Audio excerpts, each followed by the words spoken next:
Okay, I have with me today Dr. Peter Donnelly, who's a medical microbiologist. I'm going to read a little bit of his background before I introduce him.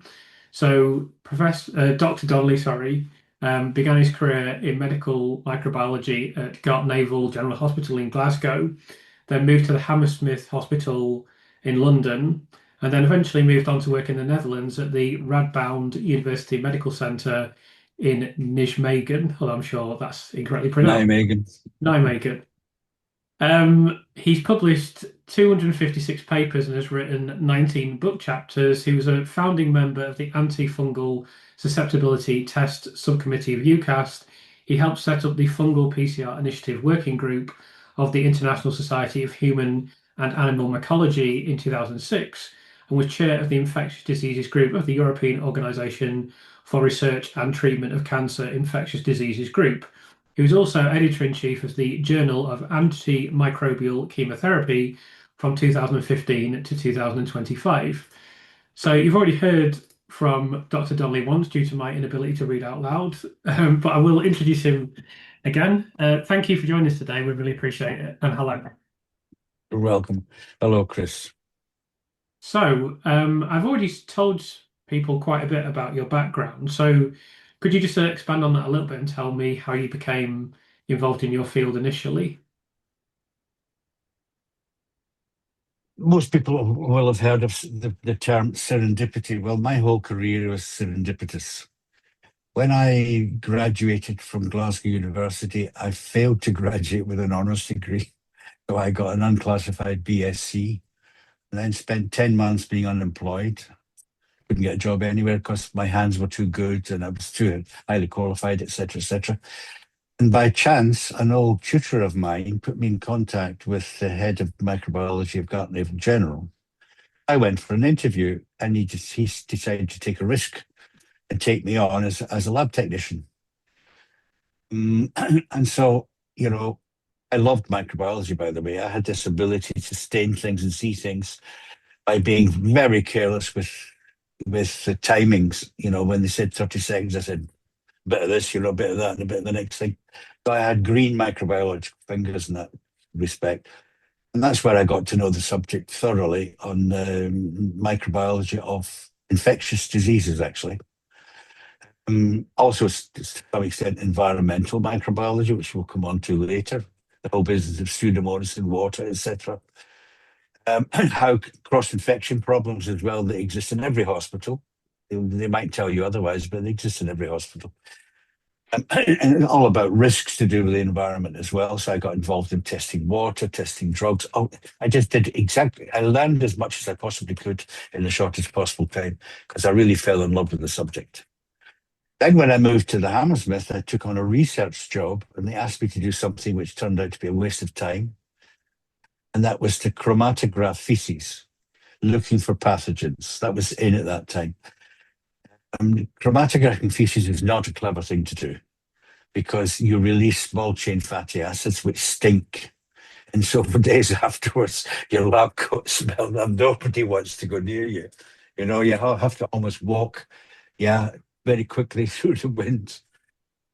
But I was then allowed to actually just get down and dirty with the actual microbiology of the hematology patients. There were two types: patients receiving chemotherapy and patients receiving transplants, bone marrow transplant. And I quickly learned that there were certain bugs which one would have to pay attention to and try and eliminate. And that's also when I got involved in clinical trials. In those days, it was dead easy to get involved in clinical trials. There was none of the bureaucracy you have now. You could set up a trial, get ethics approval very quickly and very easily, and then do the trial. We didn't have statisticians. We didn't have, there was just two other doctors and myself. We ran these trials and we managed to publish most of them, which is how I started my publishing career. And then by chance, I met a Dutch doctor in London, Professor Ben de Pauw, who was a hematologist who was frustrated by the lack of microbiological support for his patients. And so we clicked. We met at the bar, so we clicked. And he said, "Oh, that's very interesting." And I'd also heard about him taking an experimental antibiotic and using it on his patients, which was not the done thing, but he did it anyway. Nowadays, you'd be taken to court for it, but the rules were different then and somewhat looser. And he was enamored with this drug, as was I. I came at it from my side, from the laboratory side. He came at it from the clinical side. The drug was called ceftazidime, and it was a truly wonder drug at the time. Does conquer the gram-negative infection, including Pseudomonas, which, as I say, we'll come on to later on. And then from that, we just, having more or less dealt with the gram-negative problem, we had the gram-positive problem, that's staphylococci, mainly staphylococci, mainly coagulus-negative staphylococci, again, bacteria. We then discovered there was a fungal problem. So it's like whack-a-mole, you solve one problem, another one pops up.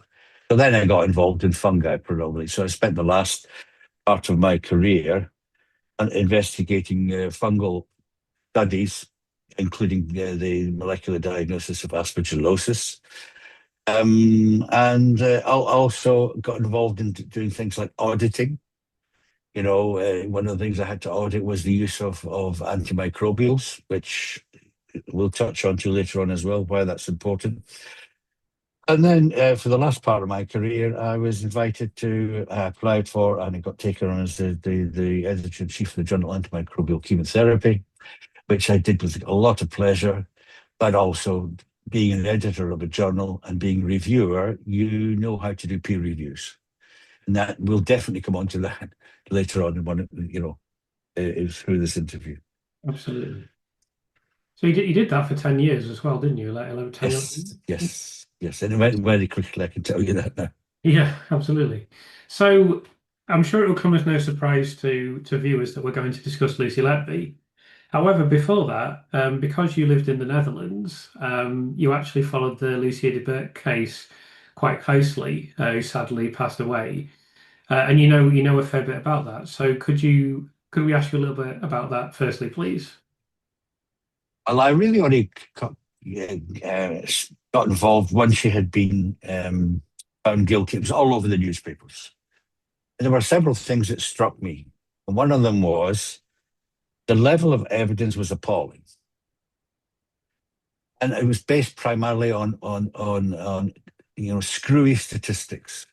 Very like the Lucy Letby shift. She was always there. When the nurses started saying, pointing the finger at her, she was always there when things went wrong. She was a strange woman. I saw an interview yesterday about Lucy Letby with a nurse, fragment from a Sky News appalling interview where the nurse said, yeah, but Lucy, she was kind of odd. That struck a chord with me because I'm very interested in history. And I come from a part of Glasgow where they had the last witch trials of the 17th century. That has all the characteristics of a witch hunt. Pointing the finger. I actually wrote down what it's actually done. First, you select the victim. Then you have anchoring, very important, anchoring. Oh, it must be her. And then you have confirmation, of course, the bandwagon effect, the clustering illusion, the gamble fallacy, and the Texas sharpshooter fallacy. All of those were present with Lucia de Berck. And I couldn't believe that this was happening. And then fortunately, his name, the statistician from Leiden, he started to saw the chair legs away. He said, this is not statistic. This is ridiculous. This is absolutely ridiculous. First of all, the number you quote, the probability you quote is implausible. Secondly, it's wrong. It's just plainly wrong. And thirdly, if you want to do a proper analysis of the presence or absence of an individual, you have to do it for everybody in a specific time period. And that's never been done for Lucy Letby either. They just looked at her. So you have four categories. In any of these, you have people who were present when an incident occurred, people who were present when no incidents occurred, people who were absent when an incident occurred, and people who were not who were absent when no incident. So you look at the whole population. By focusing in on one individual, this really is absurd. By any standard, it's absurd. It's not how you conduct an audit. So, fortunately, after a lot of hassle, because the same thing happened to Lucy Letby. Her appeals were dismissed. I believe she had 3 appeals. The third one was successful. But it took a lot of media pressure. The newspapers were involved, first of all, in condemning her for being the most evil murderer that the Netherlands has ever seen. Yeah, it's all very familiar. And then they swung in favour of her. They started 1 newspaper, 2 newspapers. Then some journalists said, wait a minute, there's something that smells. And I think it was after 7 or 8 years, she was finally exonerated. But that poor woman was wrecked, totally wrecked. She wrote a book that was ghostwritten, which I believe you do, but I don't think you didn't do this one. You know, her book, Lucy de, that was a very good film, by the way. It's a Dutch film. It was a very good film about her. It highlights a lot of it fiction in it, but it actually highlights how it was that she got accused, found guilty, and eventually exonerated. So when I think it was the summer of 2023. There was a newspaper. I buy the Volkskrant, which is kind of like the Guardian. Not that I'm a great left wing fan, by the way, but it's just a habit. And there was a story written by the British correspondent about Lucy Letby trial, that she'd been found guilty. In that article, there were suggestions that it was not quite kosher, even then. And so this was written by a Dutch journalist based in London. He's still based there, which made me look around the web to see, because I stopped watching BBC a long time ago. Which I find sad, but I did stop watching it. So I wasn't following the news, and I eventually found I think it was the first Panorama documentary. I was horrified. I was absolutely horrified. I was horrified seeing that the police filmed her arrest. I don't know which arrest that was, by the way, whether it was the first thing. I was horrified by that awful journalist who came dashing out of court and said, she's guilty, and then wrote a book about it, which is terrible.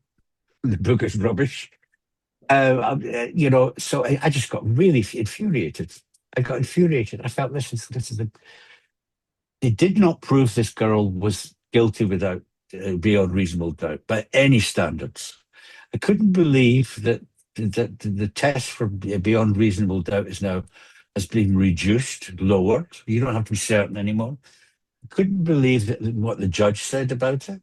The judge said, yeah, not that you have been found guilty of, but no, you are a killer. Yeah, which I don't think is the place of a judge to say. And it just made me more interested. So I started digging around, and I came across your website, which I've come back to again and again and again. And of course, I came across other websites which were atrocious. But and then I started digging out the literature. And the more I read about it, the more I'm convinced that whatever else you can say about this case has not been proven beyond reasonable doubt. This poor woman was the worst serial killer in the history of the United Kingdom. And I still get angry when I think about it. So I want you to do something about it, which is why I wrote to you. I already talked to David Livermore, who I've known for a long time. He's bolshy like me. He's interestingly, neither of us are medics. We are both scientists. And so one of the attitudes that really infuriated me even more was the pedestal on which the doctors, whose name I can never pronounce, Brary, Gibbs, and Jayaram were put on. But that's so typical. That is so typical of the medical service. The doctors are believed. One of the things I believe you fill in is the datex, which I'd never heard of. So I looked up what is datex, and I discovered a paper from Birmingham where 2/3 of the people who fill in datex reports are nurses, and less than 1/5 are doctors. And that fits with my experience, because we used to report in our clinical trials any adverse events, whereas doctors said, why? If it's not caused by the drug, why are you reporting it? Well, you should report it. You have an incident occurs that's harmed a patient, and then you should actually report it if you were involved in your involvement in that. So the whole thing is skewed against nurses again and again and again. So there's something wrong with the justice system as well, which has clearly been shown in this trial, whatever the outcome of the appeals. Absolutely.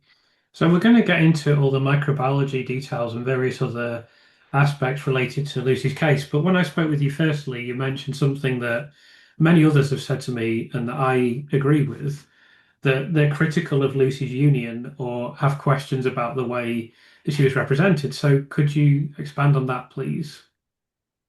Yeah, well, when I worked in Gartnavel, I was the union representative for and I ran into conflict with the union because they wanted us to go on strike.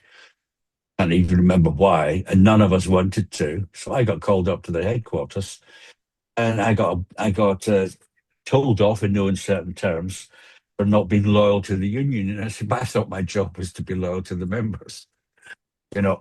And so when I said, what was the union and was there a union? Was she even a member of it? Well, she should have been a member of the nurses union, as far as I know. But why has there been no union representative stepping up to the plate? I just find that extraordinary. But I mean, I've had experience myself. When I was in Gartnavel, I asked the question about what happened when you in microbiology, you sterilize things before you throw them away. But what we used to do was some things like plastic went with plastic disposal, but liquids, especially stains and chemicals, just went down the sink. But this can't be good for the sewage system. Because the hospital was a big hospital. I think it had 600 odd beds at that. It was a big hospital, and we were doing a lot of work. We were also doing work for other hospitals as well. So I decided to ask, and they said, "Well, I don't know. You have to go and see the building services." So I went to the building services. Don't come to me.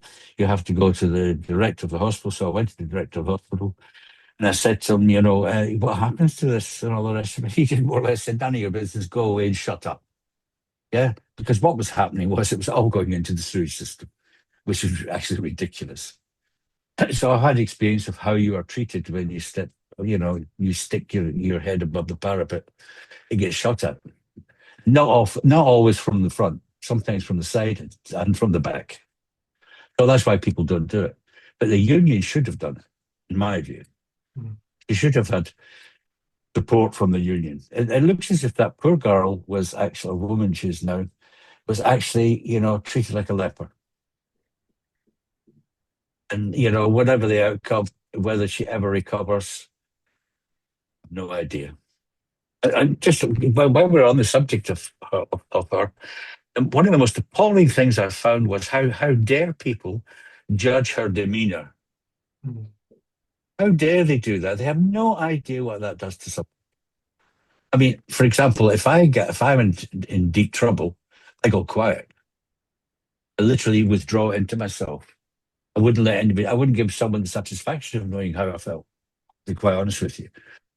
I would find that perfectly normal. So that's another thing that really infuriated me is of how much emphasis was placed on her demeanour from the word go.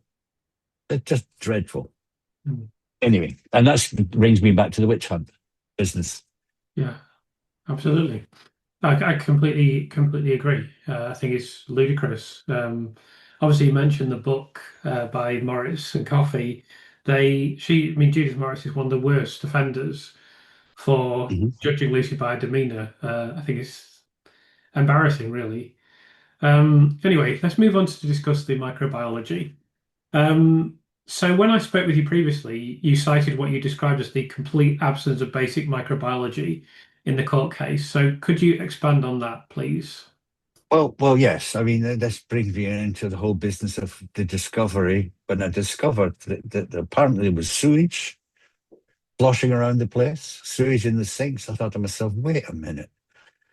I mean, if I had been the microbiologist in that hospital, I would have demanded that it was closed temporarily until the problem was fixed. At the very least, at the very least, I can only imagine what the parents must have thought when they found out this was going on. I can only imagine what the nurses did. I can't imagine the nurses did nothing. So they must have said something to somebody, presumably the doctors. I can't imagine whether the doctors did nothing. I'm presumably they went up to somebody in management. Because I mean that's the sort of buildings services spec. But when I went fell off my seat with David Livermore, drew attention to the fact that they were using nappies to soak up. I mean, I've been in some pretty strange places. I've been around the world. I've seen hospitals inside and out in different countries, and some of them are just dreadful. So you wouldn't expect something like that to happen in a British hospital in the middle of England in the 21st century. So at the very least, if there was leakage of sewage, that place should have been closed. The problem should have been sorted out, and then it should have been disinfected. The whole damn place should have been disinfected, even if it meant replacing equipment that had been splashed with sewage, whatever it takes. Everybody knows that there are 5 epidemiological Fs. The infection can be spread through your fingers, through flies, through fomites, that's objects, and through feces, and the fifth one is fornication. But doesn't have any role in this case, but feces does. And then the second thing that I found stunning was if you find Pseudomonas in your water, you've got to do something about it because Pseudomonas and does infect. Yeah. And if you're talking about premature infants, sorry, I would say that was. I read a report where they were talking about the level of risk. Well, I would put the level of risk bloody high, like very high. And when I worked at the Hammersmith, we had heated sink traps. So they were heated to, I think it was 65 degrees centigrade, because we knew there were Pseudomonas in the water. And this was to stop the water from splashing up, into the sink and therefore infecting everything around it. And part of my career was I did environmental screening. And for example, in one hospital, which I can't mention, but in one hospital, the ladies who were mopping the floor, those big mops where they put in a bucket and then they squeeze it out. And I tested the water because the mop smelled a bit odd to me. I have a good nose for some bugs.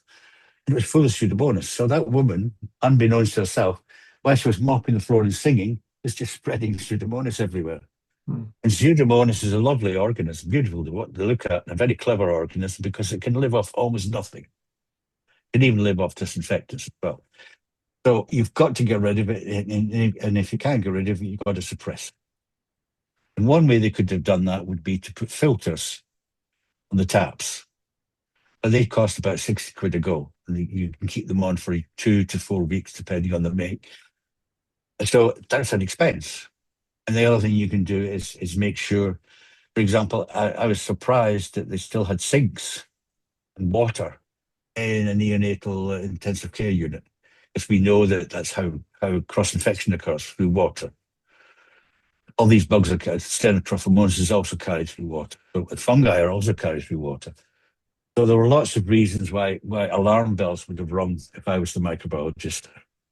And I would have wanted to investigate it, mob it down, find out what was going on, solve the problem. And when the problem was solved, then reopen the ward.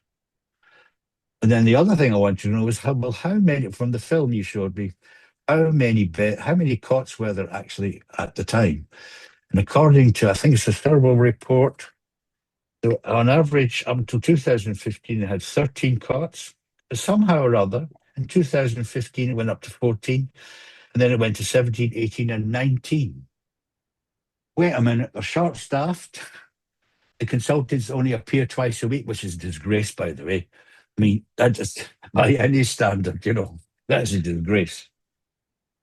So clearly, there was too much going on in a ward that, by all accounts, was filthy, was an infection risk. So it would not have surprised me if one or more of those babies had got infected. But then what was absent, we don't have any blood culture data. Now, blood cultures in babies are very difficult to get because you need about 5 mils of blood for it to be effective. And these little babies with, half a kilogram, you won't get mils of blood from. You'll be lucky if you get 100 microliters from them.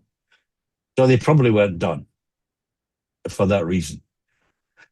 But there is a technique you use, which I've always tried to persuade neonatal doctors to use, and that is you can do a heel prick.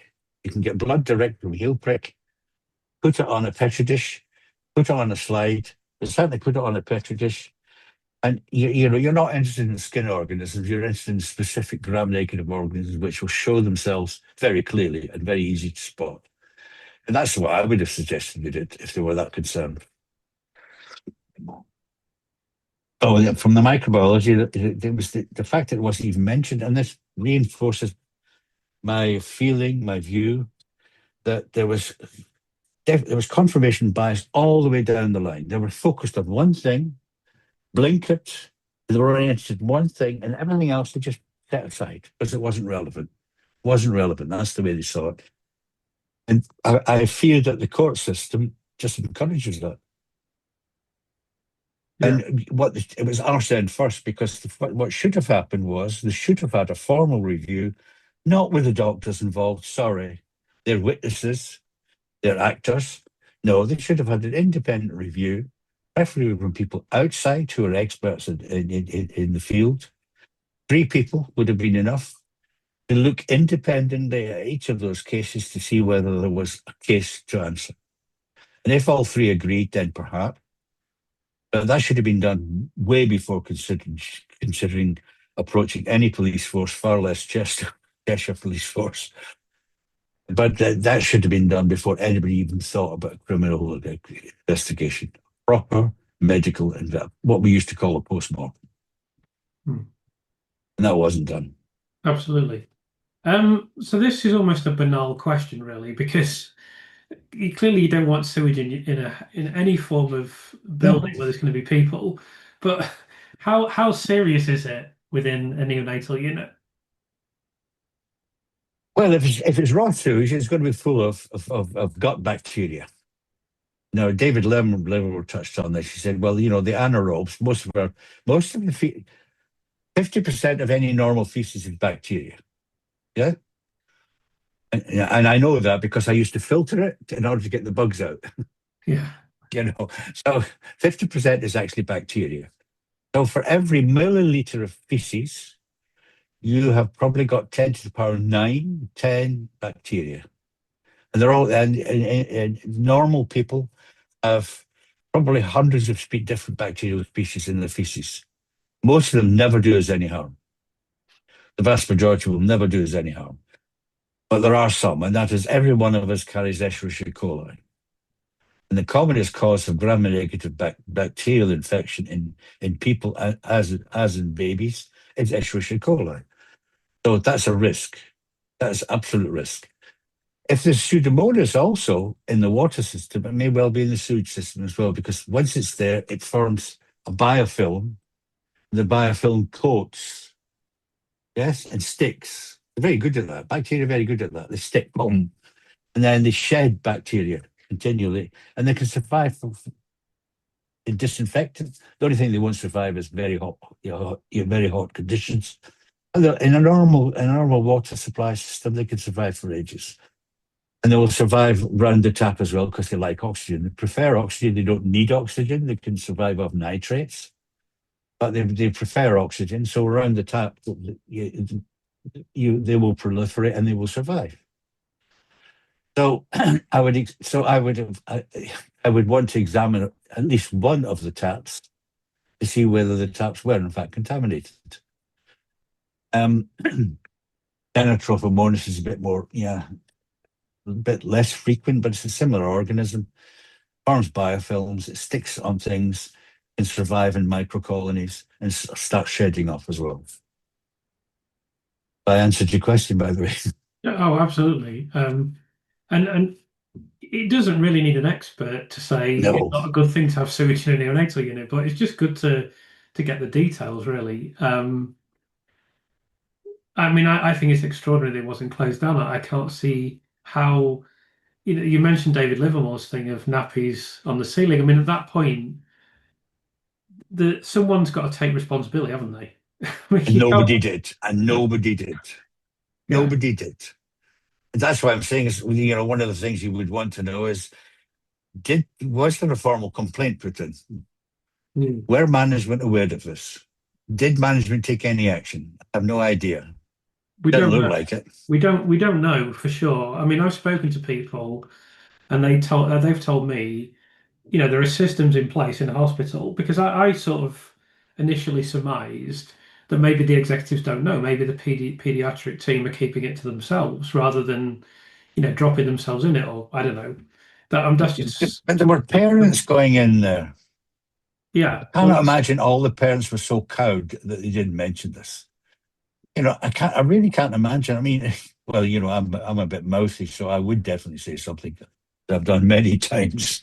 I'm not intimidated by these people. why are the nappies attached to the ceiling, for example? Yeah, right. It's pretty odd. And if you see brown stains in the sink, you say, "What's this?" Mm. And You you can know? see, even in that video, I don't know how much you watched it, but you can see the stains. Like, it's Yes, absolutely unbelievable. yes, You yes. can't believe it. You cannot believe it. No, and that alone, that touches on the Glasgow business, the Queen Elizabeth Hospital, University Hospital. Now, ironically, it's a small world, but one of the whistleblowers, Penelope Redding, was a trainee medic when I worked in Gartnavel. At that time, she drove a sports car, but she was not someone you could easily intimidate. But she's broken by that, by the way she was treated. There was a story in the I think it's the Mail or the Daily Record where she says she was completely shattered by this, broken by this whole business. First of all, by not being taken seriously, and then being told to shut up and go away, none of your business, etc., etc., etc. Yeah, and that lets you know what the system is actually like. And now I suspect with multiple layers of management, it's even worse than it was before. Mm. When I worked at the Hammersmith, they put new toilets in, which were supposed to reduce the risk of Pseudomonas. And they didn't. The builders put in normal toilets with water, a water reservoir at the bottom. And so I went to complain to the person who was the manager who was responsible. And he said to me, "Yeah, well, had I been staying, it would have been my problem, but I'm leaving next week, so it's not my problem." And I thought, yeah, that's exactly what's wrong with management. If they can pass the buck to someone else, they will. Mm. And you can see that I'm no great lover of the new management systems at Mm. all. Mm. Yeah. Well, I know I was informed that there should be systems in place to ensure that management are informed of the situation, but we don't know whether or not that happened. What is clear is that no one took responsibility Correct. for this situation. There are always protocols in place. There are always things that, you pick books where you what to do if X, Y, Z or happens, yeah? But first of all, people have to read them. Secondly, people have to understand them. And thirdly, people have to take action on them.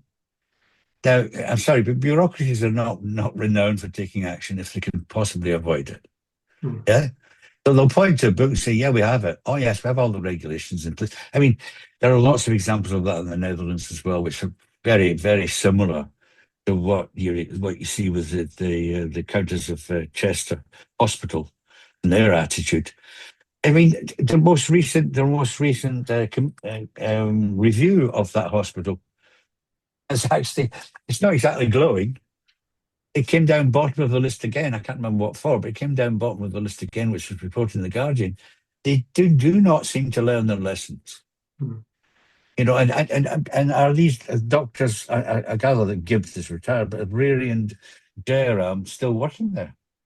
As far as we know, yes.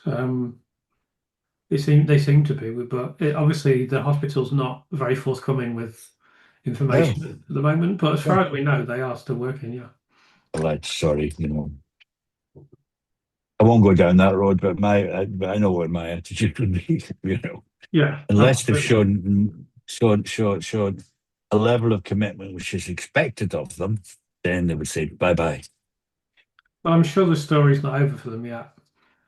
We'll have to see what happens in the future. But I don't think they're going to be able to just, obviously I believe Lucy will be exonerated. I think when that happens, I don't think they're just going to be able to say, "Oh, sorry, we cocked up. Never mind. We'll just carry on." I think they're going to face very serious scrutiny. Yeah, but they'll be scapegoated. There's people Yeah, yeah, behind them. absolutely, absolutely. They'll be scapegoated. It's like the old way of fighting a war. I mean, I watched a film Mm. from 1964 about Culloden. Quite apart from the fact that they said it was the English army that defeated the Highlanders, that wasn't true. There were more Highlanders on the British army side than there were on the Highland side. But it was the way they used to fight. Yeah, they have the cannons, have the cannon fodder, then you have the foot soldiers, and then if they don't succeed, then you send in the cavalry, and then you have the big guns at the back. Yeah. And of course, the generals are sitting on top of a hill half a mile away. Nothing has changed as far as I'm concerned. Yeah, I remember playing a game, a video game, when I was younger, North and South, that was about the Civil War. Oh, the Civil War. Yeah, and that was exactly what you do.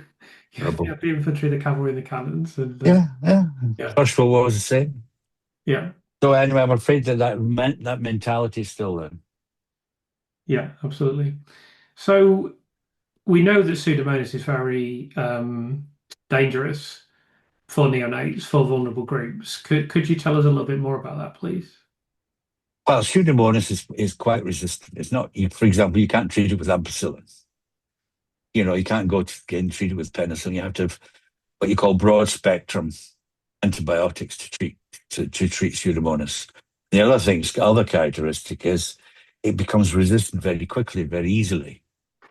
So what happens is if you've got a large infection, if you have a lung infection, for example, with Pseudomonas, well, I'll give you cases that we had in the Hammersmith.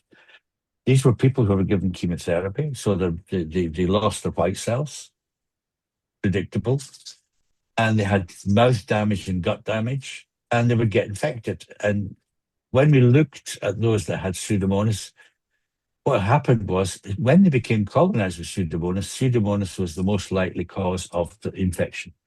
So you first have to become colonized.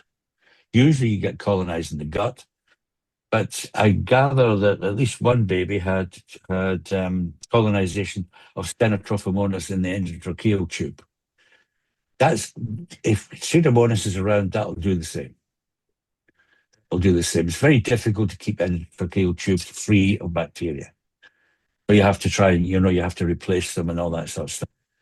And it's also very difficult to know whether that's causing infection or not, because without doing a bronchoscopy, a protected bronchoscopy, which I don't think you're going to do in small babies, without doing that, any samples you take, you will represent colonization and might represent infection, but you've got no guarantee.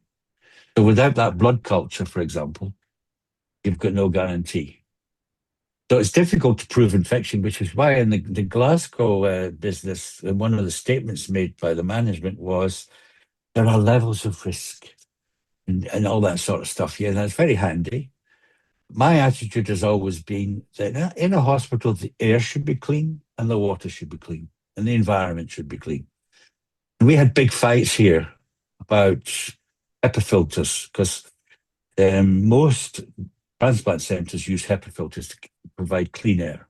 Yeah, but they're very expensive to maintain, and they have to be maintained regularly. They have to be maintained.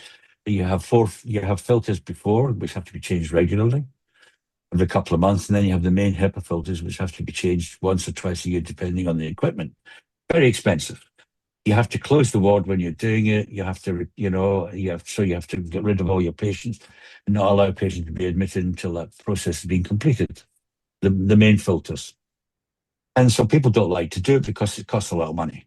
It costs a lot of money to put them in, it costs a lot of money to maintain them and to replace them and also to renew them. Water is similar. I mean, most hospitals, especially multi-story buildings, will have water tanks on the top. And there are several risks. One of them is the Legionella risk. Yeah. So you would think that they'd be taking measures to filter the water in some way so that you're filtering out Legionella, any bacteria or yeast that come from bird droppings, because you get yeast infections from birds. And you'll get bacteria in their feces. So that'll all be in the water. You'll get fungus as well. Well, one would have thought with a high building like that, it would be filtered out. Now, the Cheshire looked like a flat building. I'm not sure what the water supply is. But it may be straight from the mains, or they may have a water reservoir somewhere. So there are several ways of dealing with that. One is to deal with it centrally, but another one is the end user. So you make sure, for example, your taps have got water filters on them, as I mentioned. Your showers have got filters on them. They all cost money. But modern thinking suggests, and we've done that here at the Radboud, is intensive care departments they have no sinks anymore.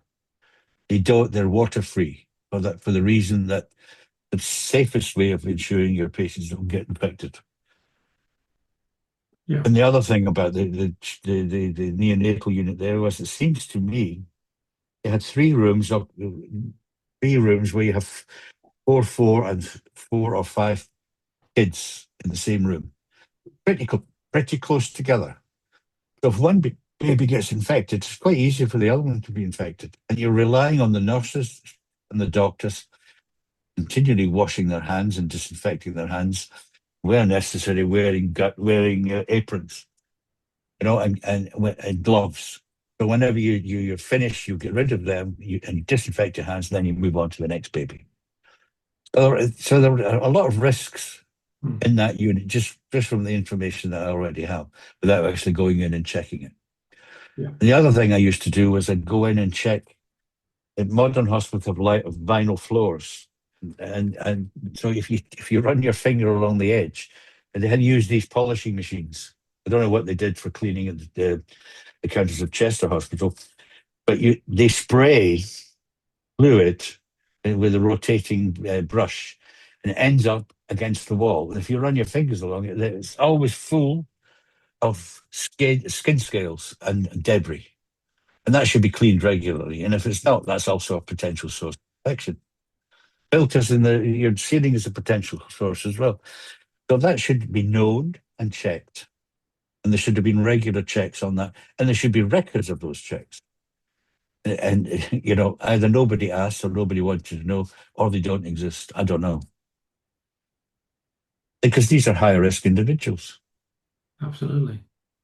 So another thing I wanted to ask you about with regards to Pseudomonas is that there was certainly close to endemic sepsis on this unit, with 9 of the 17 infants being linked with sepsis from the indictment. And I know there's a relationship between Pseudomonas and sepsis. Could you discuss that a little Okay. bit? Sepsis is a term which is loosely used and which I've always avoided. Okay. The reason is very simple. Sepsis is defined by your temperature, your blood pressure, and the presence, for example, of CRP, C-reactive protein, which so that has to be elevated. The temperature has to be elevated, or it can be below 35 degrees. If you can be hypothermic and hyperthermic, and your blood pressure and your pulse. Yeah. Now, I don't know what the definitions are in infants. I do believe they have a scoring system for measuring the severity of sepsis. But sepsis is best described as your body's response to some trigger which causes inflammation. And one of the things that causes inflammation is infection. But you can also get inflammation for other reasons, which have nothing to do with bacteria, viruses, or fungi. One of them is chemotherapy, for example, but none of these babies would have had chemotherapy. Another one is you could have an organ that's damaged, like the liver could be damaged. Yeah, and you can have an organ that's damaged, which causes inflammation, which causes what people would call sepsis. But if you think you're faced with sepsis, those babies should have been investigated for sepsis as best you can by taking blood cultures. But again, you've got that problem with tiny babies not getting enough blood for blood cultures. And in fact, some hospitals have a protocol that if they expect 5 to 10 mils of blood from a child, from a baby, yeah, so in the protocol. If they don't get that, they don't deal with the blood culture. They reject the blood culture as being insufficient. Now, I got into an argument once with a doctor when she was screaming at the pediatrician down the telephone. So I said, "Come with me." And we walked down to the neonatal unit. And I said, "Did you tell me how you're going to get 10 mils out of that poor little infant? I dare you to. If you're going to give news like that to someone, never do it over the telephone. Go down and see what the problem is. Go outside your lab, in other words, which has always been my habit. If you go and look, you can often find the explanation. And then you can come to some kind of figure out a way of an alternative way of investigating that poor infant. So, so sepsis is the body's response to a trigger, which is usually infection, but it need not necessarily be infection. And Pseudomonas can cause infection. And Stenotrophomonas. But it also could be E. coli as well. The baby is, these were all premature, but not all, but the premature babies is unlikely. Babies with cesarean section is also unlikely to have picked up the E. coli from the mothers. Normally we get our flora when you go through the birth canal. We then get the flora that populates our mouths and our guts from the mother. And that works out fine mostly, yeah? There was one baby, I can't remember which one it was, the woman who was in labour for, was it 36 hours or something like that? Where they said she should have been given antibiotics according to the hospital protocol. That's correct. I've checked it up. She should have been given antibiotics. She wasn't. Yeah. The baby should have been given antibiotics. It wasn't. And now that's a case where there should have been cultures from the mother and the baby when the baby was born. Surface cultures or fecal cultures, even rectal cultures that were sent to the lab, and then they should have been examined for group B streptococcus. And we don't know whether that was done or not. And that's one of the first questions I would ask was, did you do that? And if you did that, if you took the sample, what was the result in the sample? And if they said group B streptococcus, said, you know that the mortality due to group B streptococcus pretty high in infants, yeah, which is why we give them prophylactic antibiotics. So that was a clear failure of protocol. Hmm. Which baby it was, baby C, I think. I think it's baby D where they failed to give antibiotics. Yeah. That's a baby D. Yeah. Yeah. So yes, but it's all about risks, minimizing risks. I mean, somebody told me, my wife was in intensive care, and if I'd gone in intensive care and found shit on the floor, sorry, all hell would have broken loose. Nothing would have stopped me from. I would have even taken her out. You know what I mean? It would have been that bad. Yeah. So no, I don't understand that at all. I mean, I just kind of reflect on my own times where I've been to hospital, obviously not in a working capacity, but either visiting or in a hospital myself. And I was always so careful with, washing my hands, and because I knew if a bug gets into a hospital, it can be calamitous, even for adults. So I wouldn't have thought this was possible if I hadn't observed it myself. It just seems surreal that this was allowed to happen. I I don't understand it. mentioned my sense of smell. Like that, Mm, when I went into hospitals or nursing homes and I smelled urine or shit, alarm bells went. mm. Yeah, there was a breakdown in hygiene, basic hygiene, somewhere along the line.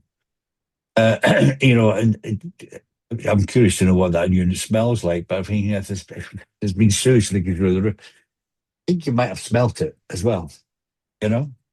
But you're right. I mean, if you see that, that tells you something about the standard of care. And Yeah. it's a basic standard of care. I mean, Florence Nightingale, who I think was a wonderful woman, by the way, not least because she invented some statistical techniques that are amazing when you think about it without the use of computers. Mm, But one of the first things she did was she created an environment that was hygienic. She knew nothing. She didn't even believe in the germ theory. She didn't believe. She believed in the miasma theory. Yeah? So I don't know whether she ever did accept the germ theory, but what she did was what she regarded as common sense: cleanliness, hygiene, fresh air, fresh sheets, fresh dressings, fresh water, fresh floors, fresh nurses. The reason why the nurses and doctors used to wear white linen, starched uniforms was because if there was a blemish, spot of blood or whatever on those things there, they were told to go and get it changed immediately. And we don't do that anymore. We've got all this plastic nonsense now, which makes infection control much more difficult.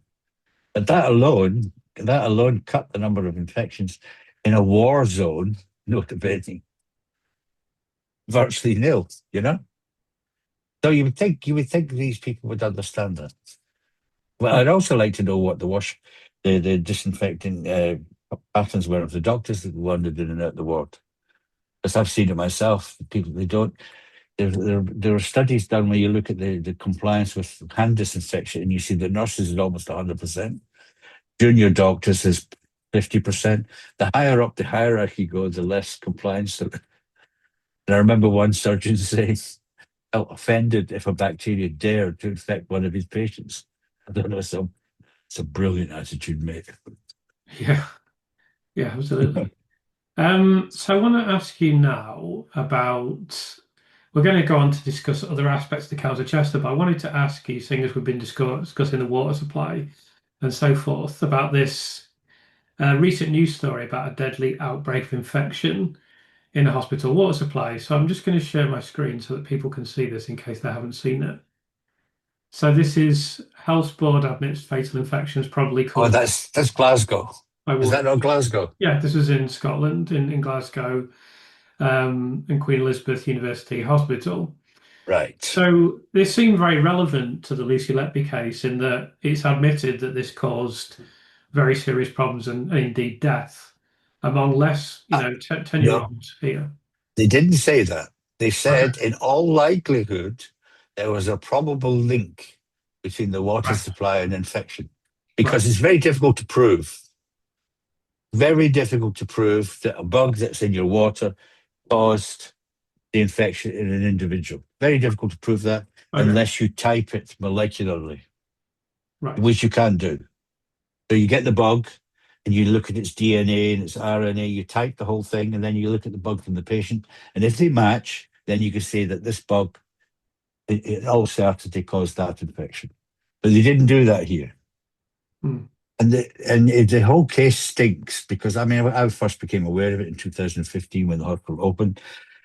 I happened to know one of the microbiologists there who was a senior microbiologist, and he told me off the record that it was a debacle, that the hospital was open far sooner than it should have been. But importantly, they did not have a standard for what you would call clean water. Yeah. Hmm. And that's where all the politics comes in because they were forced to open earlier than they should. And very early on, as I understand it, there was a death. I'm not sure whether that's the poor girl at the top there, but there was a very early death where the mother swore blind that when she found out the water was infected, that had killed her daughter. And that was denied rigorously by the hospital. And that's where the whistleblowers came in. They said, but the hospital wasn't ready to be opened. It shouldn't have been open without being thoroughly checked, without all the infection control measures being firmly in place. So, yes, but the point, this emphasizes to me that hospitals have to be safe environments and so the risks to patients have to be minimized and preferably mitigated, but certainly minimized. And water and air are included in that. Air because of fungi. So, for example, if you're going to give transplants to people there, you want to make sure there are no fungi floating around the air.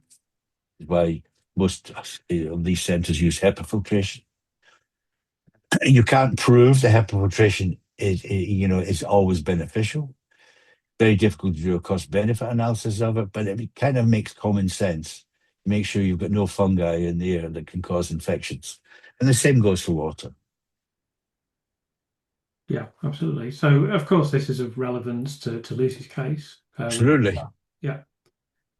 Um, Um, Before we move on, I don't know whether please you remember continue. the work. Sorry. Sorry, please continue. Yeah. Oh, I thought you said we're out of time. No, no, no, no. Please continue. Now, there was a few years ago in Britain. One of the targets was to reduce Clostridium difficile infections, now called Clostridioides difficile, which was caused by fecal contamination. And some of the cases where they had outbreaks, you could see immediately what the problem was. One of them was in elderly patients where they were incontinent and there was traces of feces on the chairs on which they sat. Yeah. And Mm. you would have thought that whoever was responsible for that would have spotted that and done something about it. But no, they didn't do anything about it. So, and the outbreak occurred, there were red faces all around and sick people as well. So it just lets you know that you can have guidelines, you can have guidance, you can have regulations. Unless people, know them, absorb them, and act on them, they're useless. And I don't think punishing everybody.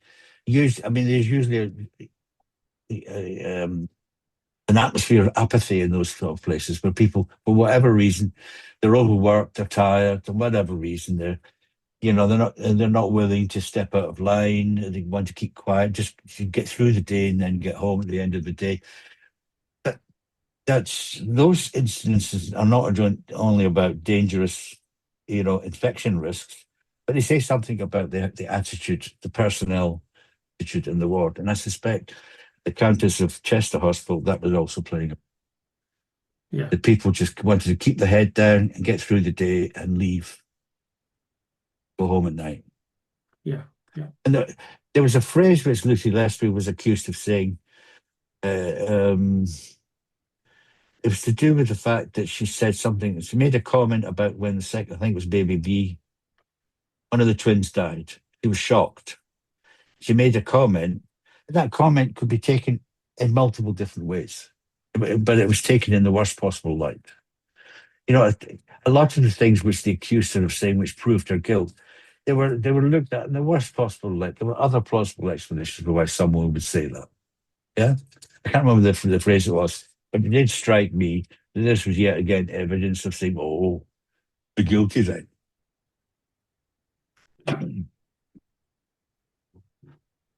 Yeah, that's a fair comment. Absolutely. So the next thing I want to ask you about is Stenotrophomonas. So we've already touched upon that.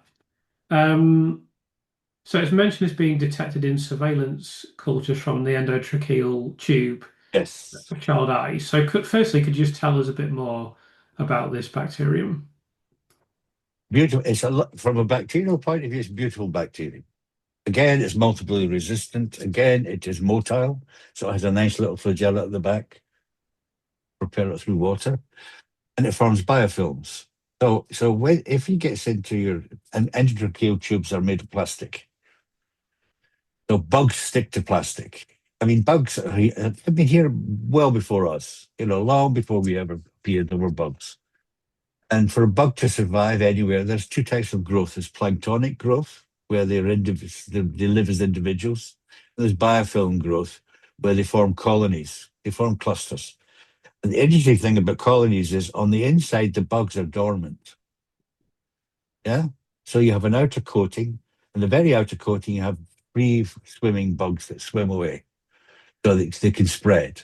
You've got this biofilm, you can think of it as a heap, a bit like a beehive. And the outer layer are active bugs. They draw in nutrients, and then the nutrients kind of filter down and are drawn in by the dormant bugs sitting in the middle. They're not doing anything, they're just sort of ticking over. So the point being is that you can get rid of the motile bugs, the free living bugs. You can get rid of the top layer, but that hard core of dormant bugs, they're much less susceptible. And the interesting thing about Stenotrophomonas is it's susceptible to a very old antibiotic called cotrimoxazole. Two drugs, trimethoprim, sulfamethoxazole. That seems to work. That seems to help. Modern antibiotics don't. It's a multiply resistant bug, which is David Livermore's speciality, not mine. But it is multiply resistant. It's very difficult to kill, basically. And you can see that when you grow it in a petri dish and you expose it to antibiotic, you can see that it overgrows everything. And it's sort of screaming at you saying, "I'm a survivor." Hmm. But so if it's in the endotracheal tube, it's going to be very difficult to get rid of it. But then you're back to the question: what does it mean? Is this just contaminated? Because an endotracheal tube is going through the mouth, down your trachea, and basically deep down to where the lungs separate. Yeah. So where's it coming from? Is it coming from the bit that's exposed here, or further down? If it's the whole tube, then that will make breathing difficult, so you'd have to remove it. And they do try and free up endotracheal tubes every day. It's quite a gruesome procedure to watch. But basically, they try and scrape it out, the slime that gets stuck to it. In babies, I'm not sure how they do that because in adults, it's pretty off-putting. Hmm. In babies, it must be quite difficult. But basically, it's difficult to remove. And then there's the question is, what does this mean? And my suggestion would be to replace the endotracheal tube and put a new one in. But that might not be feasible for that baby at that time. But you don't know whether it represents true infection, which will lead ultimately to sepsis, or whether it's simply just colonization of that field tube. Very hot topic, actually. It keeps on going round and round and round. What does this mean? What does this mean? And depending on the experience of the doctors, some doctors say doesn't mean anything at all, but it will depend on the vulnerability of the patient. Hmm. And I would guess in a premature baby, it's not a good sign. So you would want to get rid of that tube and replace it with a clean one as soon as possible, and probably but I'm not sure how babies respond to cotrimoxazole, to be quite honest. But you have to give them high doses of cotrimoxazole if you think they're infected. And yeah, and that I'd have to check. Yeah, so I mean, I actually can tell you a little bit about this. Obviously, I don't know that much about microbiology, but I do know a lot about the court case. And from what I've seen, I know that there is very specific testing that is required to identify Stenotrophomonas. So I can say it's very unlikely that took place because this hospital was very lax with testing. That's very clear. I'm going to talk about that with you a little bit later. But I don't think for 1 second they did the specific testing that's required to, eliminate or to identify rather that this bacterium. And then secondly, we basically know they didn't do any treatment because we know what they did on the unit. That's all in the court case. So they didn't do any of the things that you've just I'm suggested. not sure what they mean by special testing. Is basically you have to do a different set of, well, depends how they do it. When I was doing microbiology, we had what you call biochemical profiling. Hmm. So we looked at the reactions to a whole range of compounds. And on Hmm. the basis of the pattern, you could identify the bug. So it's not that difficult to identify. What used to be, when I started, it was actually called Pseudomonas multifilia. Then it was changed to Xanthomonas multifilia because it has a sort of yellowish color where the Hmm. xantho comes from. And then it ended up with Stenotrophomonas multifilia. And I remember once somebody saying to me, the patient's got a new bug, Stenotrophomonas. I said, well, no, it's actually the same bug, only got a different name because it had been isolated before. But the point is, I don't see why a standard microbiology lab wouldn't be able to do that. But as I understand it, their microbiology was done only out of hours on site, and not everything was done, and the rest of it was sent away. I'm not Yeah. sure. It was that true? Well, I just don't think they tested for this at all. Well, From because if you have to send it away, it's a hassle. Yeah, well, they And they, if did, you, they didn't do that type of thing. I mean, even the insulin testing we know was inadequate at best. I mean, that's generous to describe as inadequate. They just didn't do this type of thing. In the court case, you see all these references to testing. Oh, there should be this test, or this test is supposed to be done, or they needed testing for this. Then it just melts away. You just never hear about it again. yeah, Um, they were just lax in many areas. It's very clear that they just didn't do the necessary testing for numerous things. And I which mean, you Wait, said there was a chronic lack of microbiology. I mean, I don't think there was any really. I don't well, think they but did I was anything. being generous because I can't Yeah, prove it. But yeah. I would say there seems to have been a lack of microbiological testing and microbiological interest in this unit. And in fact, actually, now we haven't even got to the shoe report and that sort of thing. Mm, But I'm already tempted to close the unit.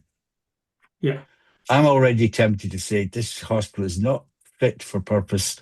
And I'm sorry for the parents, but you need to go to Liverpool or Manchester or somewhere else. This hospital is not fit for purpose. I'm already tempted to say that. mm, And also to say if you want to be fit for purpose, you have to do this, this, this, and this. yeah. Of course, that's reflected in the fact the uni was downgraded. They shouldn't. Yes. They shouldn't have been dealing with these infants. We No. know they shouldn't have been dealing with them. Yeah. It's very very obvious. And then also you actually raised this very important point that they had 13 cots. and Yeah. then they went up to 19. So Yeah. okay, six extra cots, but It's a lot. it's 50%. It's 50% more Well, virtually than the what they were doing. ratio, yeah, the ratio of nurses to doctors here is 3.5 nurses for every doctor. Mm, Just add up. So for 13 cots, 3 shifts a day, yeah, that is 39 multiplied by 3, if I'm not mistaken. Yeah, mm, yeah, and an awful lot of nurses are required. yes. And it clearly didn't have that, which is possibly why the consultants only did wards rounds twice a week. I don't know how many doctors they had on the ward there, but that alone would tell me, wait a minute, what are you doing? And it's not clear in the quality commission report why it was downgraded, except they were clearly not able to deal with those sick infants. It was at level 3 infants. But it's not clear why that was the case, but it would No. seem to me they did not have the capacity and that they were overworking the staff. I mean, this is the big mystery that no one knows the answer to definitively. Why were they allowed to do this? Why were certain organizational decisions made in that region? We just don't know. But All we can say is it was a blunder, to say the least. I mean, are they funded according to the number of admissions they have a year? Obviously, there are suspicions that this may have been a motivating factor. There may Yeah, also be another another potential motivating factor is that it's possible some of the other units, you know, wanted to improve their performance. I mean, we don't know. We don't know why organizational decisions were but taken. But it's clear, isn't it, that this unit should not have been dealing with this acuity of yeah, infants, yeah. obviously. But one of the statisticians who looked at the likelihood pointed out, I think, what was it, the Cambridge guy who was on television a lot during COVID, Professor, begins with an S. I'll speak, Halter, do you mean? Yes, he pointed out that actually, if you looked at all the units for which there was information for the period of 2015, June 2015 to July 2016, you would expect, I think he said something like 16 hospitals to be outliers, to have more deaths than the rest, and just on the grounds of probability alone. You would expect that. Now, that was also never mentioned. What was the context? How did that compare with other hospitals? But the basic question is, why did they jump from 13 to 19 beds? Hmm. I don't know. You don't do that lightly. I mean, that must be a funding motivation. You would think, what other possible reason could there be? Well, maybe they did that. Might the fact that they were raising money to rebuild the unit, which I think is Yeah. pathetic. By the way, I think that's pathetic. You've got a National Health Service, and you've got to go out and raise money to build a new unit. Come on, Hmm. that's a joke. And So, so also here in Holland, only academic hospitals neonatal intensive cares. There has to be a level of expertise and a level of staffing before you can even consider doing them. And I know it's painful for parents because it means they have to travel. But in England, I mean, I would have thought. I mean, how far is it from the where was the hospital based? Cheshire. Where was the hospital based actually? it's the best. Chester. Yeah, yeah. So the Chester to the other hospitals in the region is approximately 20 miles. Okay, it's a pain in the neck, but if it's getting the best care for your child, by making a long journey or getting shitty care for your child, I think I know what I would choose, So you know, you even though know, it's you know difficult. that Lucy, in previous cases, she fought to have infants transferred from the Counts of Chester That to wouldn't have made it popular. to tertiary hospitals because she said this child needs the best care possible. We need Yes. he to be transferred. Yeah, this is on the So record. This is known to be the case. right. So that might explain why people thought she was odd. That would certainly explain why the doctors were up in arms. But also, I hadn't twigged to the fact that the 3 doctors who pointed the finger at her had already decided is it July 2015, after three hmm. incidents, where that she must be guilty. It must be Lucy.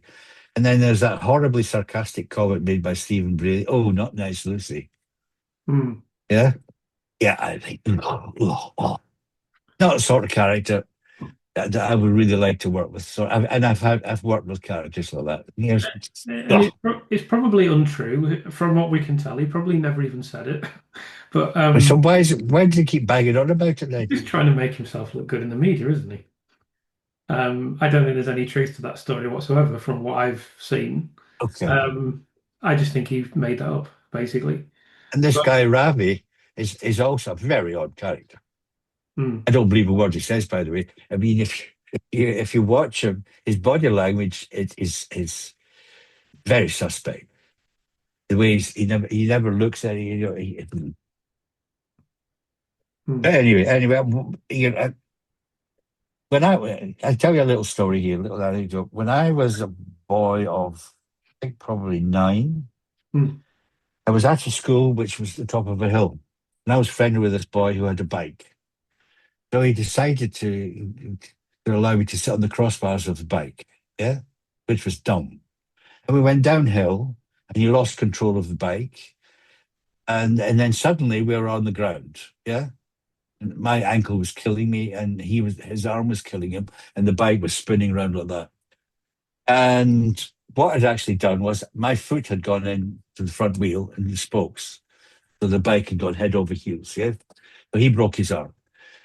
So by the time the police came and the ambulance came, they were already questioning what happened. And I said, I don't know. Suddenly I was on the ground. And he, being a good friend, said he didn't know either, but he did know. He didn't know either. And then I stuck to the story I didn't know. And then he said, but did you put your foot in between? I had a cut on my ankle, which was bloody obvious that it had been hit by the spokes of the wheel, yeah, the way it was, yeah. But I denied it. And then when my father came to see me, I could never lie to my father. Yeah, father came to see me. I stuck to my guns. I stuck to my guns for ages because telling the truth seemed to me to be so horrendous consequence to telling the truth that I'd rather tell a lie and take the risk. I never did that again. By the way, it taught me a lesson. I suspect these guys have done the same. That suddenly it's so big that they daren't actually come out and say, actually, they believe it. They want to believe it. Confirmed it. They've layer on layer and layer. The only everything that was done in the court case, the way they were interviewed by the police, all that stuff on television. Why are they allowed on television? They were witnesses. Why are they allowed on television? I mean, the whole thing was appalling. The way the police behaved is appalling as well. And that documentary of theirs, oh, it made me ill to my everyone, stomach. everyone feels that way, I think. I think It's a even bit. they, I think even maybe they feel that way about it now. I do hope so. I do hope they feel totally ashamed of themselves. And when that I'll be watching the Netflix documentary next week. But if it's anything like what the trailer is, Hmm, it's even more appalling. And I will definitely be writing a letter from this side of the water. hmm, The police should not be allowed to frame things like that. no. You know, which in my view is what they did. Yeah, I think we all agree that it's inappropriate and that, I mean, I've been a big critic of the police and, will continue to be because I think they ran a lousy investigation and they've behaved in a way that's unprofessional and shows that they don't believe that they should be accountable, which they should be accountable because they're publicly funded with taxpayers' money. So, I mean, I really have a very dim view of them, but, the police usually manage to weasel away of everything. So we'll see if they ever get held to account. But certainly, the Mm. investigation has been dreadful. I want to ask you about the unit itself now. So I've shown you a video it's available on my channel if people haven't seen it. It's a tour of the neonatal unit at the Counter Chester as it was at the time when Lucy worked there. So I think you've had time to see that now. Yeah, yeah. Um, just want to ask you a few questions about how cramped it is and how this could be an infection risk. But oh yeah, in my view, it's cramped. In my view, the cots would have been filled too close together. But it was built in the 70s, as far as I see. And in the 70s, ideas were totally different. Mm. In the 70s, most premature babies would have died because they didn't have surfactants, Yes, for example. correct. They didn't have CPAP, which is a gentle way of ventilating babies. So, their understanding was different. So it was a sign of the times. But what you could say is, by the turn of the millennium, they should have been thinking about replacing the unit, or at least refurbishing it and bringing it up to standard.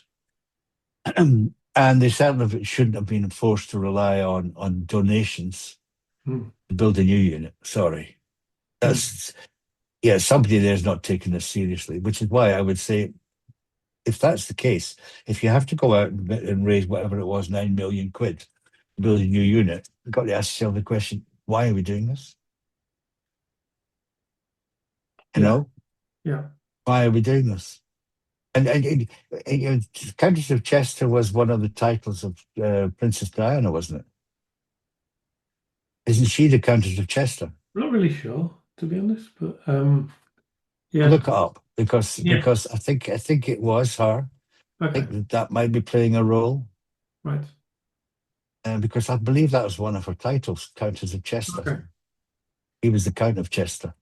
right. No, these royals, Mm. and that might be playing a role, in the mentality of Mm. not wanting to close it.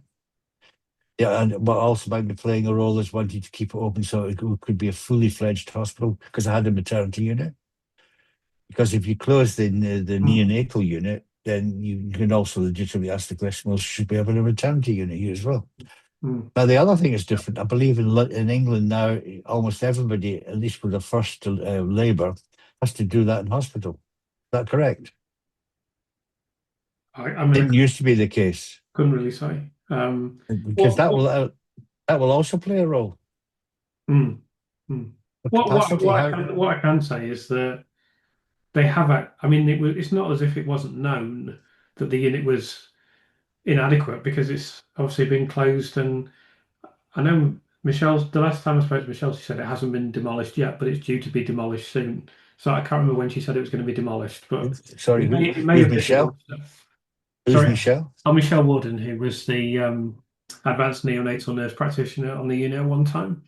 So she said to me when I spoke to her a while ago, she said, "Oh, they're going to demolish it, but it's still there at the moment, but it's closed because they have a completely new neonatal unit now." So they and you can see that again if you look at the.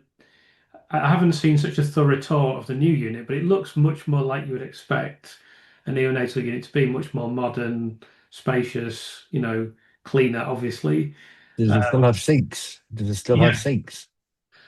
I couldn't say It couldn't shouldn't answer do. that. Yeah, I couldn't answer There's that. definitely no need for sinks Right, in an ICU. You right, can do without them and that is because a that's a risk risk. because of Yeah, that's a risk. these bacteria that can Yeah, form a biofilm, as you described it. yeah, Yeah, yeah. Just for example, if you have Pseudomonas in your tap and in your drain, and somebody leaves the tap on and it splashes all over the floor, yeah, that's likely to be contaminated. And the other thing is, although these bacteria don't like dry conditions, they can survive quite a long time in dry conditions. So, it's a risk. The question is, these days, is it a risk that needs to be taken? yeah, yeah. Fair comment. Anyway, that's for someone else to deal with. Absolutely. But it's a good point. It's a good point. I mean, these are things that I would never know, so it's interesting to hear that point of view. Let's discuss child G and enterovirus. So this was cited as being significant in the collapse of child G. Could you explain how testing would be conducted, and is this something the hospital should have missed? First of all, not every hospital will test for gut virus. If they do, they're likely to use PCR rather than the old-fashioned ways. You try and do cell cultures, but that's quite difficult with feces. Yeah. So, yeah, and the other alternative is you do an electron microscope, but nobody has an electron microscope. We did away with it. I mean, there were lovely machines, but nobody does that anymore. So the only way you would do that would be to use one of these molecular tests, and that would require spec. equipment, which I don't think China have, so you would need to send it away.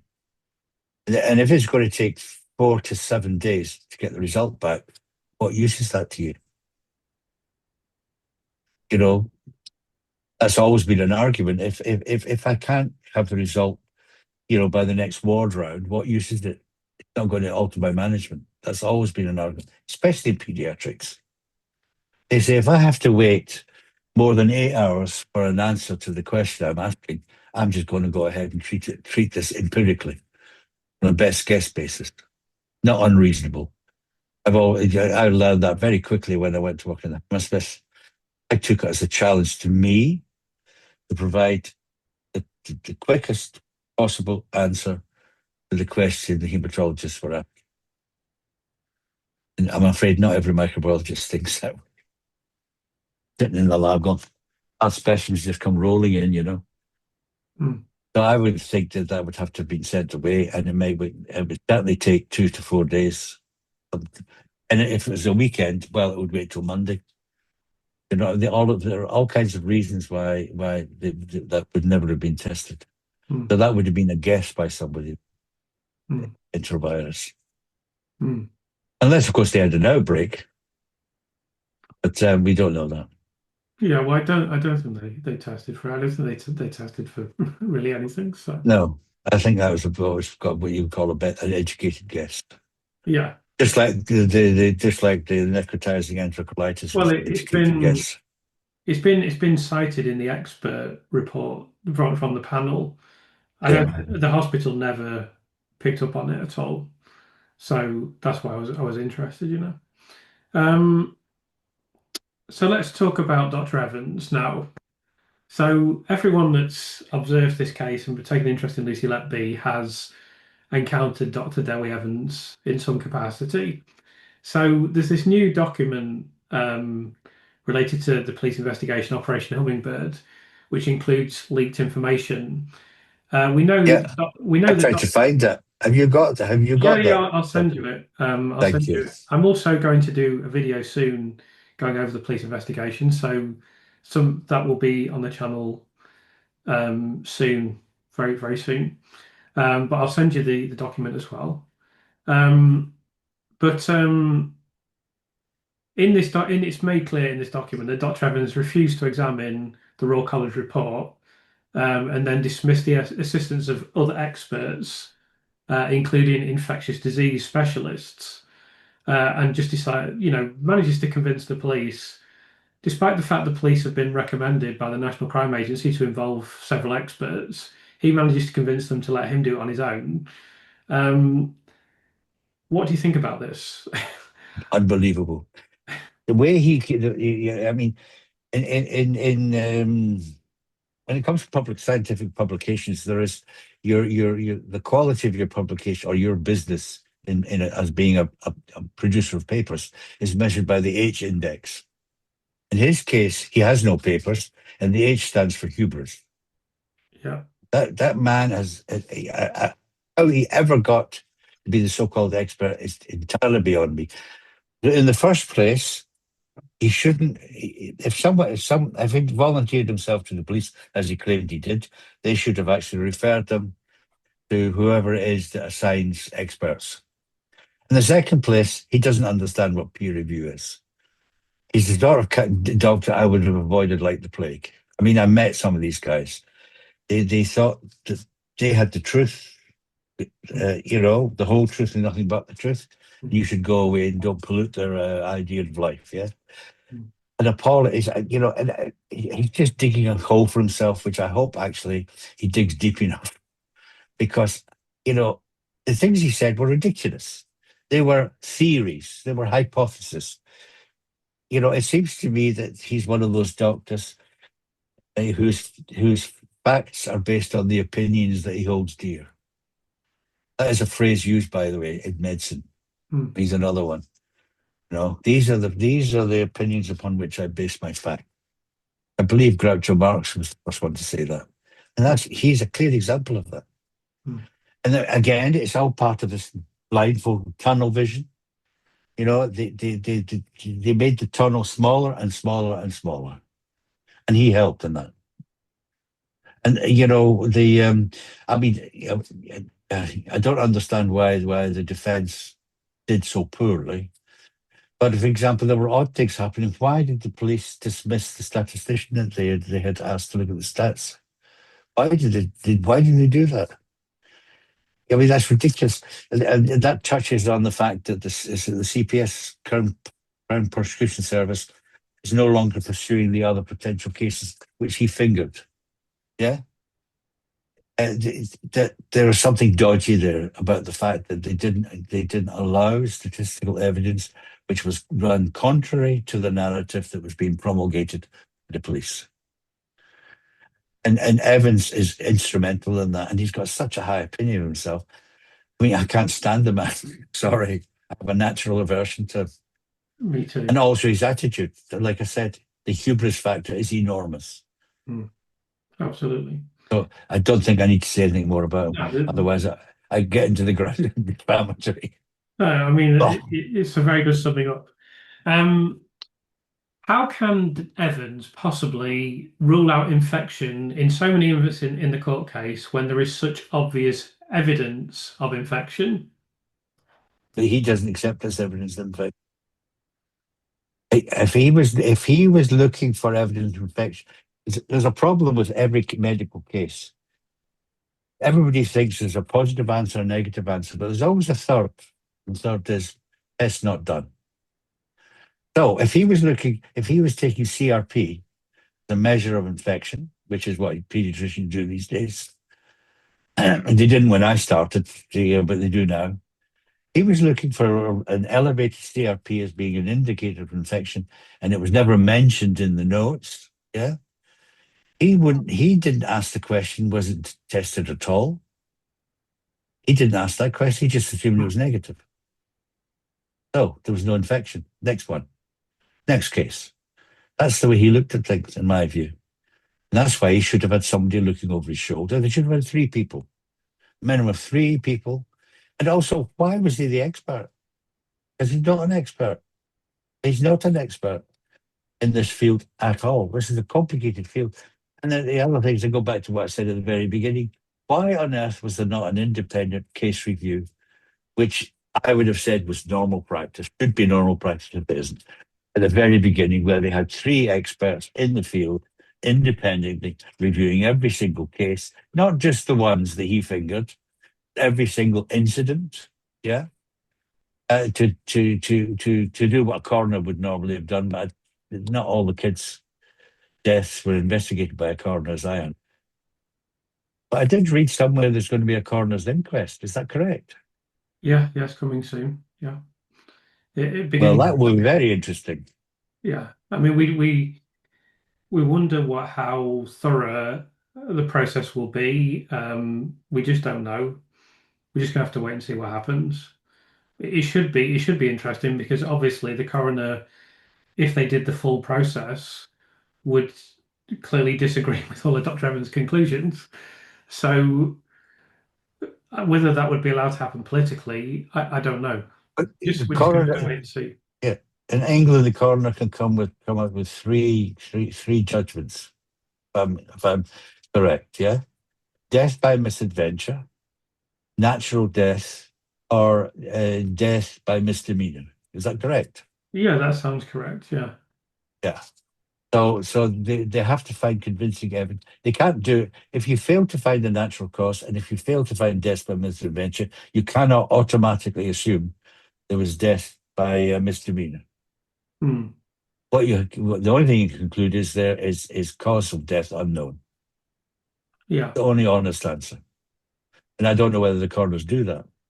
They should do. I I don't don't know know whether they do. I don't know what's going to happen in this case. We're just going to have to wait and see. I mean, it seems very conveniently timed considering the Crown Prosecution Service has thrown out these other cases. We'll just have to wait They're and see. moving away. They're moving. I was shuffling. I think I said in a mail to you. They're shuffling away from the original stance, bit by bit.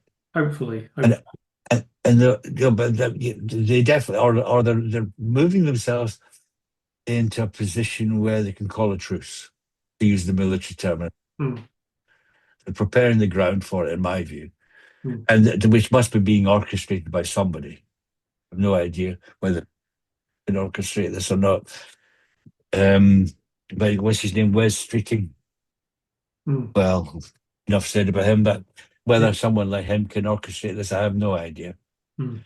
But what I do hope is that Coffee and what's her name are Morris. asked to eat every copy of every book that they have produced at the end of this, without any condiments, without any water.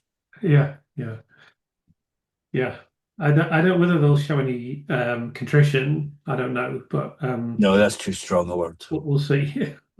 But I gather they're bringing out another one. Are they not bringing out another one? Well, there's already been. I don't think they'll bring out another one because they've done the Three. update and the first. They did the first version, then they did an updated version. I think that's.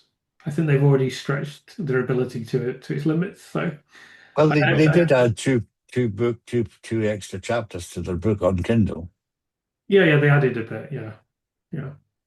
Anyway, we don't need to But mention it I don't. anymore. I wasn't aware. I don't think they're doing any more than that. So, yeah. Okay. I don't want to I don't want to bash them too much because I'm a writer and they probably did their best, I suppose. But yeah, I don't have a high opinion of the book either. Let's just talk about the panel and some of the things the panel mentioned among their criticisms the Council Chester. So the first one is that the hospital disregarded surveillance warnings about infectious bacterial colonization. Could you explain the seriousness of this and also well, I don't even think we need to go into that about poor practice on the unit, but could you just explain the seriousness of disregarding surveillance warnings? Yeah, they should have taken action on them. And the question is how far up the line did they go? I mean, did the ward ask for these? Was it, who asked for them? Who conducted them? What did they do with the information? They should have acted on it. I mean, you're not, especially given the fact that they had started to take more infants on board, Hmm. especially the fact they're doing that, they were understaffed. Hmm. Yeah. I mean, so you can't really add any more than that, can you? It's just something that should Should happen. have done. Yeah. I was fascinated by that whole shoe exercise. Hmm. And I have to say that I read the reports as well, all of them.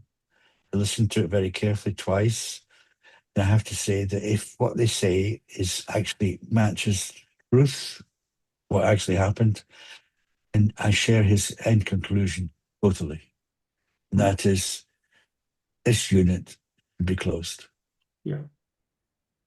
Let's discuss the environmental temperature control because they mentioned that as being poor. Can you discuss the significance of this from a microbiology perspective? The environmental temperature control. Well, it's an old unit. I noticed there were lots of things that had been added through the years, up to, according to health and safety, things like the supply of electricity and the fire warnings and all that stuff. Plastering the doors with information. I just wonder what the ventilation was like. I Excuse me. really do. I have So, no idea what the ventilation was like.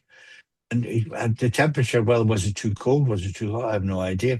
But I'm guessing that the temperature was controlled by radiators, which were actually part of the system, makes them very difficult to control. yeah. And what consequences does that have? It's hard to see what microbiology is that way. Yeah. um, yeah, the generation of CO2 might be increased as the temperature goes up. Any direct microbiological consequences, Yeah. That's fine. to be quite honest. But that's absolutely fine. And the third thing I'd like to discuss was the mention was the lack of appropriate facilities for sterile preparation, e.g., intravenous drugs were prepared in corridors. Again, could you explain the significance of this? That was the practice when that unit was built. And in fact, the practice was you got drugs and things like that delivered in cardboard boxes. The boxes were opened usually in the corridor or on the ward itself.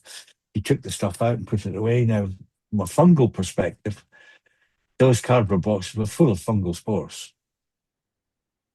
So one of the things I did when I came here was we had a double door system. So we made sure that things were unpacked outside the unit to reduce the risk that spores were going around because once they're in the air, they circulate. Yeah. And they can cause all manner of problems to vulnerable people. Those babies were not in that unit long enough to have had problems with fungi. But what was your question? Sorry, Mm. Chris, what was your question? Sorry, yeah, just IV drugs being prepared in Oh, corridors yes. with no sterile preparation. Yes. How significant is that? What is the potential consequences? Well, I suspect there are regional differences there in opinions. It shouldn't be made up in the corridor. There should No. be a dedicated room for doing that. Yeah. As there are in most of the hospitals I've been in, there's been a dedicated room for doing that. However, I can tell you now, there was one hospital I was in where drugs were made up in the same place as the bed pans were being washed, same Right. room, and I thought, this is not on. Yeah. But Yeah. so daft things like that happen. I don't think. So no, it shouldn't happen in a corridor. It should be in a dedicated room. And some people would say it should be in cabinet, Yeah. class two cabinet, where the air has been, it's, what you're doing in the cabinet is protected because you have a sheet of air coming down front of to minimise the risk. But the risk is mainly in the corridor, not in the dedicated room. And if they didn't have a dedicated room, they should have had one. Yes. Absolutely. So I've got a couple of final questions for you, which based on things that you've mentioned to me previously. So, firstly, you mentioned the importance of audits on the unit. So, could you just explain that? Okay, if I had to investigate the most recent one, investigate what was a potential outbreak of fungal infections in an adult hematology ward, which had 28 beds. Most of the rooms were single rooms, some of them were double rooms. And there seemed to be a spike in the number of people requiring antifungal therapy. At the time, antifungal therapy was not easy to do. The drugs we had were a bit toxic, so you'd rather not use them if you didn't have to. And so I got the case notes out, and what I did was, from the moment the first case occurs, you go back to see when that case was admitted, and then from the date of admission of the first case, you follow patients through every single day until the last case has either been discharged or has died. And then you look to see what was occurring. So, for example, you can identify things like when a ceiling collapses, for example. Because if you have a false ceiling, you have these little panels. And, if a ceiling collapses and one of the panels comes down, that's an incident. That's a risk because of the amount of dust that collects those loose ceiling panels. Or if you have spillage, you can identify those risks and you have to look at the nurse's notes and the doctor's notes. And nurses tend to be a lot more open and honest about what the patient is experiencing. And they will write things down, like, there was water on the floor and I had to get the cleaner and stuff like that. Whereas doctors won't. Doctors only kind of note down what they see as medical problems. You have to look at both. And you look at them on a day by day basis. And you identify things that may be in common, the commonalities. That would include personnel, but not in the first instance. In the first instance, you're looking for incidents, you're looking for accidents, you're looking for spillages, you're looking for odd things that have happened. Like, for example, a window was opened. If a window was opened, the hospital I worked in here was surrounded by woodland. A window was opened. What do you see in woodland? You got lots of fungi in woodland because fungi are there to break down biological products. That's their job. Unfortunately, some of them do that with people. So if a window was accidentally opened or opened for any length of, would be an incident. And what you would then do would be you would do microbiological investigations of that area, working your way out until you've got a full picture of the bugs you're finding, at the very least. And in this case, I certainly would have done that. When did they do any microbiology? Did they do any surveillance? If the results were known, what did they do with them? You would want to look at that on a day by day basis. And I suspect you would see there were clusters of incidents, but there was probably very little pattern of any one person being the commonality. There were incidents of a commonality, like a sewage spill, like a tap that overflowed, like sewage being found in the sink, for God's sake. Things like that, you know. Mm. So you would do an audit as objective as possible and systematically. This shift pattern there's a disgrace. Really is a disgrace. But I gather that one of the statisticians has done his own version of that. Where he got the information from, I don't. I'd love to see the information, not just for those shifts when the events occurred, but to look at from June, if you like, June 2015, all the way up to July 2016, and to look at everybody who is involved on a daily basis. And that's doctors, nurses, but also pharmacists, other people who were involved in the care and management of those kids. See whether there really was. I doubt if they would find that. I'm almost sure they wouldn't. But that's what you do with an audit. And you make, if necessary, you get other people to help you. And just as the point with peer review, I've always adopted the rule, even when I was working in the lab, when it comes to important specimens or important observations, I always ask for opinion. Whereas most doctors don't. They rely on their own opinion. That must be good enough. Whereas in a case like this, it should never have happened. There should have been at least two other people looking over Evan's shoulder. And when challenged, they should have either got someone else to look to look at it, or they should have chosen the majority verdict. Yeah. So it's interesting to hear that. The last question that I want to ask you is, it only really needs a very brief comment because we've heard this over and over again from countless people on the channel.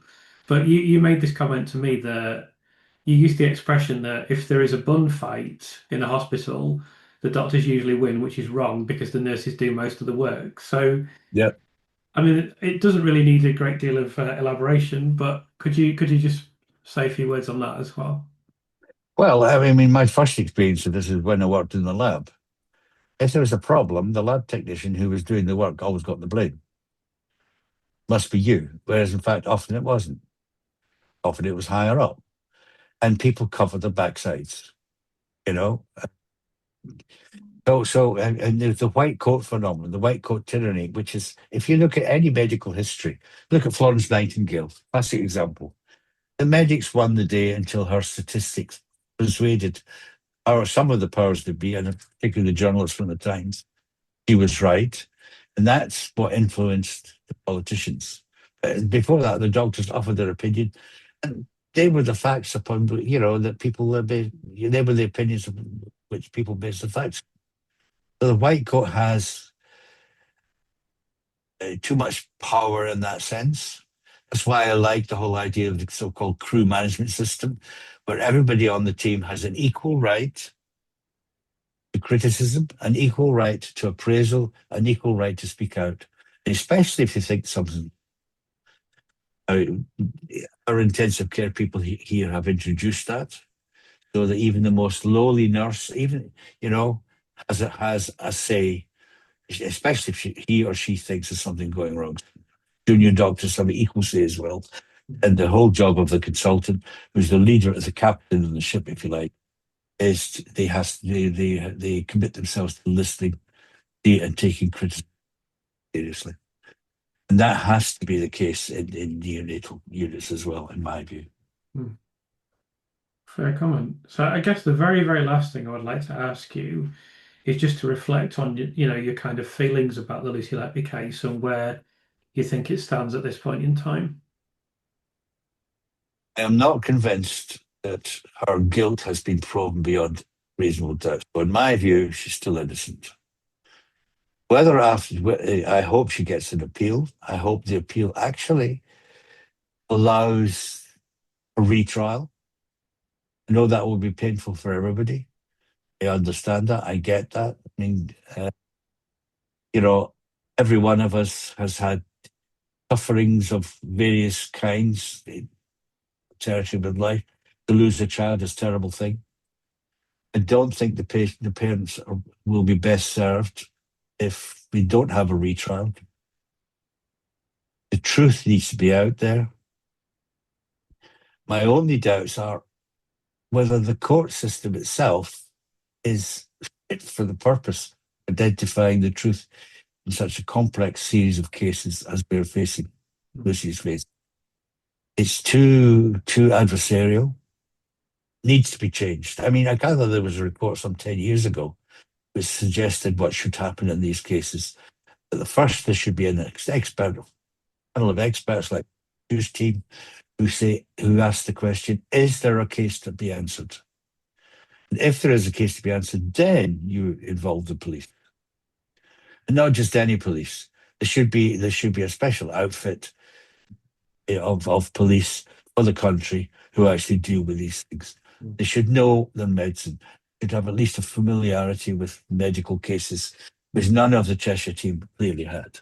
Clearly, very. And that, yeah, sorry, I mean, yeah, and certainly journalists don't have it. And the other thing is, I do think journalists have a lot to answer, Hmm, hmm, by demonizing people the way they did. And then being shocked, saying, yeah, but it looks so plain. It looks hmm, so uninteresting, but she is a monster.